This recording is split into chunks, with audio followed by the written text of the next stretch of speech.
गल्लीला भाई लोक झाले.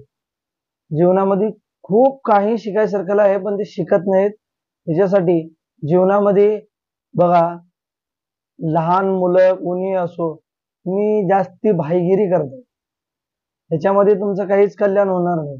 जीवनामध्ये तुमच्या सोबत काहीच येणार नाही. जीवनामध्ये आलो ना, जसे आलो आपण तसंच जाणार आहे.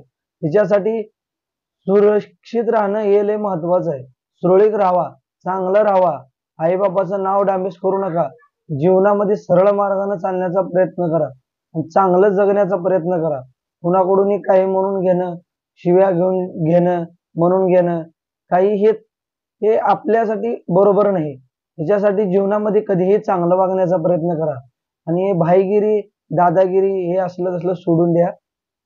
तुम्हाला राग येईल माझ्या गोष्टीचा, पण खऱ्या अर्थानं तर ते जास्तीत जास्त प्रमाणात झाले. म्हणजे ते नको आहे. जीवनामध्ये देवाच्या मार्गाला सत्संग करा, भगवंताचं नामस्मरण करा. हे हल्ली जास्त झालं, गल्लोगल्लीमध्ये झाले. आपल्याला कोण विचारत नाही, आपलं काहीच नाही. आपण कुठेपर्यंत दादागिरी करू शकतो, गल्लीपर्यंत, गावापर्यंत, तालुक्यापर्यंत. आपल्यासारखे महान वसलेत, मी लय मोठा आहे म्हणून गर्व करू नका. सोबत काहीच येणार नाही, आलो तसे जाणार आहोत. तुम्ही म्हणाल आमच्यासोबत तो आहे, हे आहे, काहीही नाही जीवनामध्ये. तर तिच्यासाठी मी तुम्हाला खरं सांगतो, तुम्हाला राग येईल. मी सुनील ढोबळे, तुम्ही पाहता HD गजर भक्तीचा यूट्यूब चॅनल आणि या यूट्यूब चॅनलमध्ये तुमचं सर्वांचं स्वागत आहे. माझे व्हिडिओ बघा अथवा न बघा, पण मी काहीतरी तुम्हाला चांगलं सांगण्याचा मी प्रयत्न करतो. जीवनामध्ये काही येणार नाही, हे असे धंदे सोडून द्या.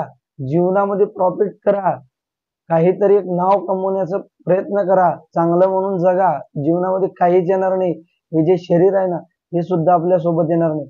दुसऱ्याची काय अपेक्षा करताय? कोणच नाही. तुमच्यावर संकट येऊ द्या, तुमच्यासोबत कोणच येऊ शकत नाही. तुमच्यासोबत कोणीच थांबू शकत नाही.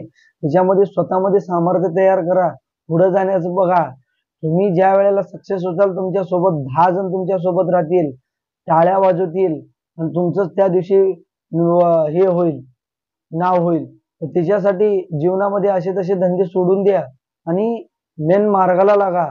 काहीतरी कमवणे, काहीतरी आपण जीवनामध्ये आल्यानंतर जसं मूर्ती गेल्याने गेली, कीर्ती तर राहावं मागं, तसं ह्याप्रमाणे जीवन जगा आणि चांगलं जगण्याचा प्रयत्न करा. काही वागून कुणाचा मुलगा आहे रे, हा फलाण्याचा आहे, आईबापाचे नाव डामेज करण्याच्या मार्गाला लावू नका. जर तुमची इच्छा असेल तर तुम्ही, तुमचं जीवन आहे, तुम्ही कसंही जगू शकताय, त्याला आपण काही म्हणू शकत नाही. तरी पण आपण विचार करून जगणं हे लय महत्वाचं आहे.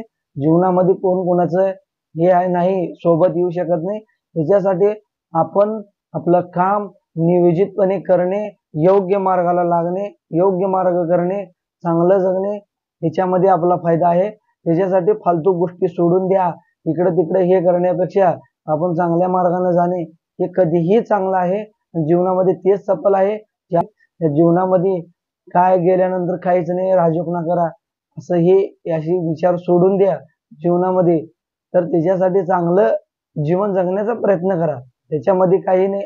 आई वडील पण तेच सांगतात, गुरुजन तेच सांगतात. त्याच्यासाठी ते कारण त्याच्यामध्ये थोडीशी सफलता आहे, चांगला आहे, जीवन जगण्याचा मार्ग चांगला आहे. त्याच्यासाठी तुम्ही चांगलं जगण्याचा प्रयत्न करा जीवनामध्ये. माझे व्हिडिओ आवडत असतील, माझ्या चॅनलला सबस्क्राईब, शेअर, कमेंट केल्याशिवाय राहू नका.